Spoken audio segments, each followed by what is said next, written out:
Aliás, pessoal, talvez algo muito mais certeiro que a ejeção de massa coronal do Sol é aquela história: se o Sol está liberando energia, é porque ele está perdendo massa, né? A massa está se convertendo em energia. Vocês lembram quanto a cada segundo?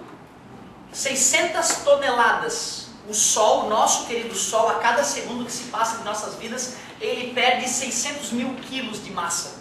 Beleza? Certo? E o Sol é em que estado físico mesmo? Gasoso, como nós já discutimos na aula de hoje. E se ele é estado gasoso, por que mesmo que ele não se espalha? Já que gás tende a se espalhar? Porque massa atrai massa. A própria atração gravitacional dele é que espreme ele, e essa atração gravitacional é que espreme tanto o seu centro que gera a fusão nuclear. Por isso que se a estrela perde muita massa, perde a atração gravitacional e um dia para de ter fusão nuclear no seu centro. E aí ela vai, né, vai ficando morna, vai baixando a temperatura. Tem estrelas lá que morrem, né, que terminam a vida com a superfície em torno dos 27 graus Celsius. Uma estrela que parou de ter fusão nuclear, foi esfriando e a temperatura dela fica mais fria que a pele do ser humano. Bizarro, né? Certo? É um intermediário entre estrela e planeta. As demais estrelas são parecidas com o Sol, que é bem maior, assim, e onde é que fica isso? Muito Cara, longe da Terra? assim, ó, por sorte, as maiores estrelas que nós conhecemos, que podem estar perto do final da vida delas e virar uma supernova que poderia pulverizar a Terra, elas estão bem distantes da gente. E mesmo distantes, né, se o jato de energia que sai de uma supernova fosse mirado para a Terra poderia ser transformada em gás instantaneamente, por incrível que pareça.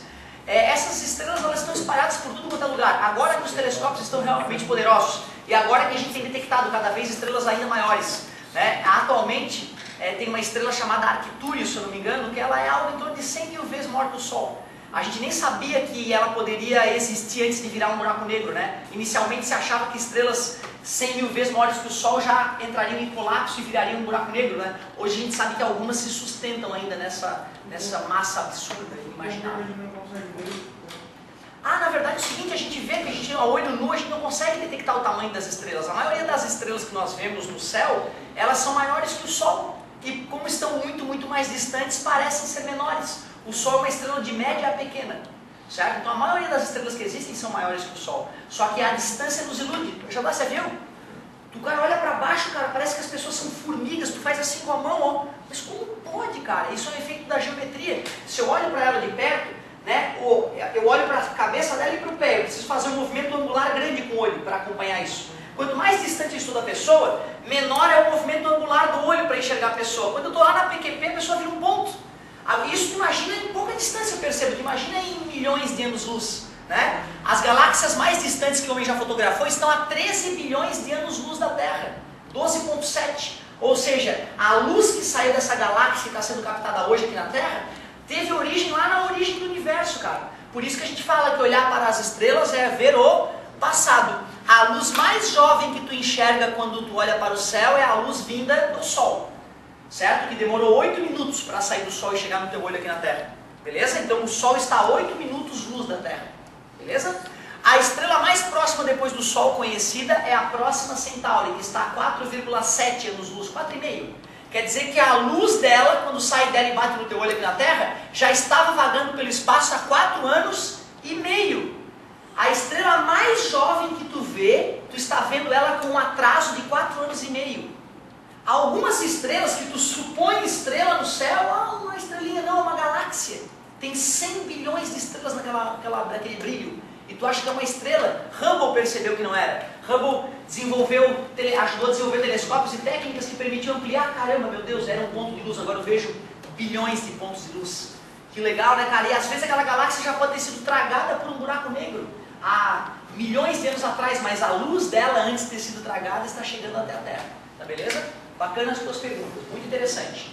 Pessoal, olha só, como eu estava dizendo, já que o Sol está perdendo massa, mais ou menos 600 toneladas por segundo, a atração gravitacional está diminuindo e o Sol está se expandindo. Então, antes dele morrer de maneira morna, ele vai se expandir e ele vai atingir a região onde está a Terra hoje. Então, daqui a 7,6 bilhões de anos, o Sol atinge a Terra.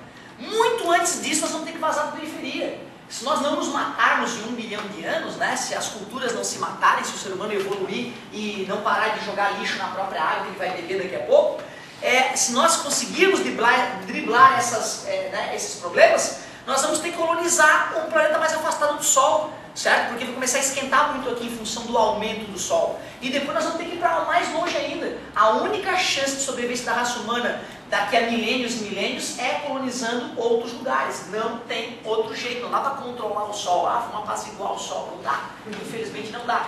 Certo? Então quando a gente vê, a NASA está gastando bilhões para botar robô, controle remoto em Marte, que babaca. Não, é eles que vão salvar a nossa vida, se alguém for salvar. Os caras que estão tentando desenvolver a tecnologia para vazar para a periferia, cara. Esse planeta não vai ser habitável durante muito tempo, certo? Se for viajar na maionese em relação a isso, muitos estudiosos alegam que a evolução da vida no planeta Terra foi projetada por uma outra raça, que simplesmente jogou o material genético de todas as formas de vida na Terra aqui para que evoluíssem automaticamente depois de chegar na Terra, certo? Eu acho um pouco demais perder a cabeça, mas é uma ideia melhor do que barro e costela. Muito melhor. Bom, olha só, galerinha, vamos que vamos. O novo, ondas de matéria. Cara, quando o Broglie soltou essa ideia, o pessoal falou, Broglie, acabou, já era, pirou. Muitos piraram estudando, né? Muitos tentando resolver enigmas ou tentando resolver problemas pessoais, piraram. Professor, não vou estudar. Não viaja, o cara pode pirar na frente da TV, pode pirar sem fazer porra nenhuma, certo? Melhor pirar tentando fazer alguma coisa decente. Então, Broglie começou a filosofar. Einstein acabou de nos brindar com uma nova teoria da luz, né? A teoria dual da luz. Ora a luz é uma onda, ora a luz é uma partícula. Não só Einstein, né? Como Young também, com a famosa experiência de Young, né? Que mostrou o caráter ondulatório da luz. E Broglie então estava junto com essa galera toda lá por 1900 mais ou menos, né? Então ele conhecia os trabalhos de Einstein, de Max Planck, que permitiu calcular a energia do fóton, certo? Quanto maior a frequência da radiação, já que a constante de Planck é uma constante, maior a energia do fóton. Por isso os fótons de radiação de raios gama é muito mais energético que os fótons da luz visível, etc. e tal. E Broglie, então, que sabia da dualidade de onda-partícula da luz, pensou, peraí, a luz é como qualquer outra coisa criada por Deus, e como tudo isso é criado pelo mesmo Criador, deve ter as mesmas características. Olha, eu acho que qualquer corpo pode ter comportamento de onda, inclusive um corpo macroscópico, Broglie viajou. Então quer dizer que se eu pego um giz desse e arremesso, Broglie falou, dá para analisar esse movimento como o movimento de uma onda. O giz se propaga como uma onda. No início o pessoal achou que ele estava louco mesmo, o cara pirou. Mas logo logo descobriram que os raios gama eram na verdade um núcleo de um átomo de hélio. Falei 3 vezes na aula de hoje. Raios gama é o quê? Um núcleo de um átomo de hélio vagando em forma de onda. Olha que viagem. Aí a galera caiu do cavalo. Puta merda, o Broglie tá certo, cara. Os raios gama pode ser entendido como uma onda, mas pode ser entendido como uma partícula. Caramba! E aí o pessoal começou a dar mais atenção para a teoria do Broglie.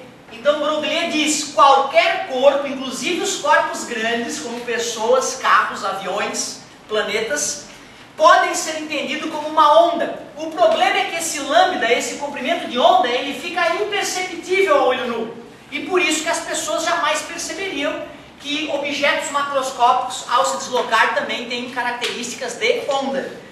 E ele falou que se quisesse calcular o comprimento de onda dessa onda, era só usar essa fórmula, onde H continua sendo a constante de Planck, o 6,6 vezes 10 na menos 34, e o Q é a famosa quantidade de movimento, M vezes V do corpo, certo? Então, inicialmente a galera não aceitou essa ideia, mas as experiências confirmaram que de fato não tem nada de errado com essa teoria, não tem nada de errado com a ideia. Vamos entender por que a gente não visualiza uma bolinha de ping-pong, por exemplo, oscilando como uma onda na nossa frente? Professor, mas eu vi a bolinha oscilando. Não viaja. Aquilo que tu viu da bolinha oscilando era outro fenômeno. O cara pega a bolinha bem leve, né, dá uma bicuda e a bola sai assim, né? Aquilo tem a ver com a resistência do ar, tá beleza? Não é visível esse comportamento ondulatório. Para exemplo, vamos pegar uma bolinha de ping-pong, massa da bolinha de ping-pong, umas 2 gramas. Velocidade do japinha sacando, 108 km por hora, vamos colocar 30 metros por segundo, isso aqui, leve. Né? E já que eu sei a massa da bolinha de ping-pong e a velocidade, e a constante de Planck é um valor fornecido, dá para calcular o lambda dessa bolinha, né? Certo? Vamos ver o lambda de uma bolinha de ping-pong então, o comprimento de onda, desta onda que pode representar a bolinha. Constante de Planck, 6,6 vezes 10 na menos 34. Quantidade de movimento, vou calcular separado aqui a quantidade de movimento da bolinha. A massa tem que ser em que unidade, meus amigos? Quilograma, passei de grama para quilograma. Velocidade é 30, 2 vezes 30 é 60, 60 vezes 10 na menos 3 quilograma metro por segundo. E agora que eu descobri a quantidade de movimento, vou substituir nessa fórmula de Broglie, fica. Aliás, né, posso colocar aqui 6 vezes 10 na menos 2, né? Vai ficar mais prático de continuar, né? 6 vezes 10 na menos 2. 6,6 dividido por 6, 1,1 vezes 10, 10 na menos 2 passa para cima, 10 na 2, 10 na menos 32 metros. Putz, é menor que o átomo, cara. É menor que o próprio átomo esse lambda. Como é que eu vou enxergar uma bolinha de ping-pong fazendo um comprimento de onda de 1,1 vezes 10 na menos 32, certo? Se tu quiser dar uma viajada comigo, tu concorda que todos os átomos vibram? Tu concorda que os átomos então mudam de tamanho microscopicamente a todo momento? Tu concorda que a casquinha da bolinha de ping-pong é feita de átomos vibrantes então? E se ela se desloca vibrando, tu vai ver nas superfícies uma ondinha, não é isso? Beleza? Então, pô, nada demais o que o Broglie falou, né? Pensando um pouco mais modernamente, dando a ideia de átomo. Óbvio, tudo é feito de átomo, tudo dá vibradinhas minúsculas, e quando essa coisa está se deslocando e vibrando minusculamente, a superfície dela se comporta como uma onda. Beleza? Então, pô, bacana, o Broglie deu uma viajada e depois mostraram que ele estava coberto de razão. Aí uma colega da outra turma, professor, e um avião então? Um avião será que vai dar para perceber? Não, gente, nada que é macroscópico dá para perceber. Nada que é macroscópico dá para perceber, muito menos a olho nu. Se com equipamento fica difícil medir, com equipamentos ultra sensíveis modernos, imagina a olho nu. Se tu quiser colocar um lambda palpável, tens que ir para objetos subatômicos. Aí eu pensei, para a amiga ficar feliz, vou calcular o lambda de um elétron andando numa velocidade 100 vezes menor que a da luz. O senhor bota na velocidade da luz, pode ser, depois a gente bota. Primeiro vamos fazer um elétron, né, um pouco abaixo da velocidade da luz, porque é difícil acelerar um elétron na velocidade da luz. Você já dá um acelerador de partículas, por incrível que pareça. Massa de um elétron, vou colocar valores aproximados, tá, amigo? 9 vezes 10 na menos 31. A massa de um elétron é 9,1, na verdade, vezes 10 na menos 31. Em laboratórios de física se coloca várias casas após a vírgula, depois daquele 9 ali, não só uma. Massa, velocidade do elétron, a velocidade da luz é 3 vezes 10 na 8, né? Vamos colocar aqui um 3 vezes 10 na 6, então, metros por segundo. E só para... 2, vou colocar 2 para o número ficar mais bonitinho no final. E só para não dar uma encrenca absurda, que não é o objetivo agora, vamos colocar a constante de Planck, como eles fazem nos exercícios vestibular. Em vez de 6,6, vamos colocar só 6 vezes 10 na menos 34. Eles fazem isso muito comumente para, né, melhorar os números na hora de colocar no gabarito. E vamos lá então, já que eu quero calcular o lambda desse elétron, lambda é igual a H, 6 vezes 10 na menos 34. E embaixo quem é mesmo? M vezes V, massa do cara, 9 vezes 10 na menos 31, velocidade, 2 vezes 10 na 6, lambda igual. Dá para simplificar aqui, né, por 2, e dá para simplificar por 3 em cima e embaixo, vai dar 1/3. 10 na menos 31 com 10 na 6 é quanto? 10 na menos 25, não é? 31, menos 31 mais 6, não é, galera? Menos 25, passa para cima, mais 25. 10 na menos 34 com 10 na 25, 10 na menos 9. Caramba, o lambda de um elétron se deslocando numa velocidade, né, 100 e poucas vezes, 150 vezes menor que a da luz, fica 0,33 nanômetro. Beleza? Menor que o comprimento de onda da luz visível. Pô, se um elétron tem um comprimento de onda desse tamanho, imagina um corpo macroscópico, né, cara? Nunca que ninguém ia perceber isso se não fosse o Broglie ficar viajando na maionese. e perceber que a natureza toda é muito parecida, certo? Que loucura, então nós, ao nos deslocarmos, podemos ter caráter de onda. Tu imagina se eu não cito isso, cara, cai lá no vestibular da UFSC somatório, 0,1, um corpo macroscópico pode também ter comportamento dual, onda-matéria, né? Porra, né? Onda-partícula. O cara vai achar que é piada essa alternativa se ele não sabe da teoria do Broglie. Vamos que vamos. Dois exemplos então, bolinha de ping-pong e elétron. Ondas de matéria. Matéria pode se comportar como onda, por incrível que pareça.